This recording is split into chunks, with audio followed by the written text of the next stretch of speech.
About the situation here involving that temporary ceasefire between Israel and Hamas that could begin tomorrow after the agreement between the two sides was reached hours ago. I want to bring in Eylon Levy, an Israeli government spokesperson, joining us live to talk more about the current situation. Thank you so much for taking the time to be here with us. Thank you, Josh. First off, can you kind of break down the terms of this agreement and what you can say about this, but also when everything is expected to really take effect? It's been nearly 50 days now that our 240 hostages have been held in the Gaza Strip by Hamas. And last night, the Israeli government approved a prospective deal in order to get the first batch of them out. Under the deal, we're going to get 50 hostages out. Those are going to be women and children. In exchange for that, we will be releasing a number of Palestinian prisoners from Israeli jails, many of them with blood on their hands, not convicted of murder, but definitely of attempted murder, including some people who brutally stabbed civilians and police officers. We're hoping to get those hostages out in tranches of over 10 people each day, in exchange for a 4-day temporary pause in the fighting. Now, when those 4 days are up, the ball is going to be in Hamas's court. For every 10 hostages that it releases to Israel, we will give it another 1-day pause in the fighting.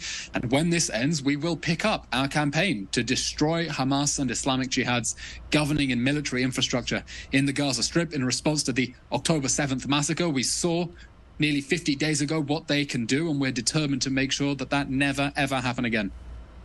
Is it clear which of these 240 hostages are going to be released in this deal? I don't know if the government knows specifically and has released any sort of list, if they're keeping it close to the vest. What can you tell me about that? We're beginning with the women and the children. There are over 30 children in Hamas captivity at the moment, including a 10-month-old baby. There's a 3-year-old girl in there. Her name is Avigail Idan. I can't stop thinking about her because she was orphaned. Hamas murdered her mother, murdered her father in front of her, and then abducted her into the Gaza Strip, and she's been there for nearly 50 days. Who's feeding her?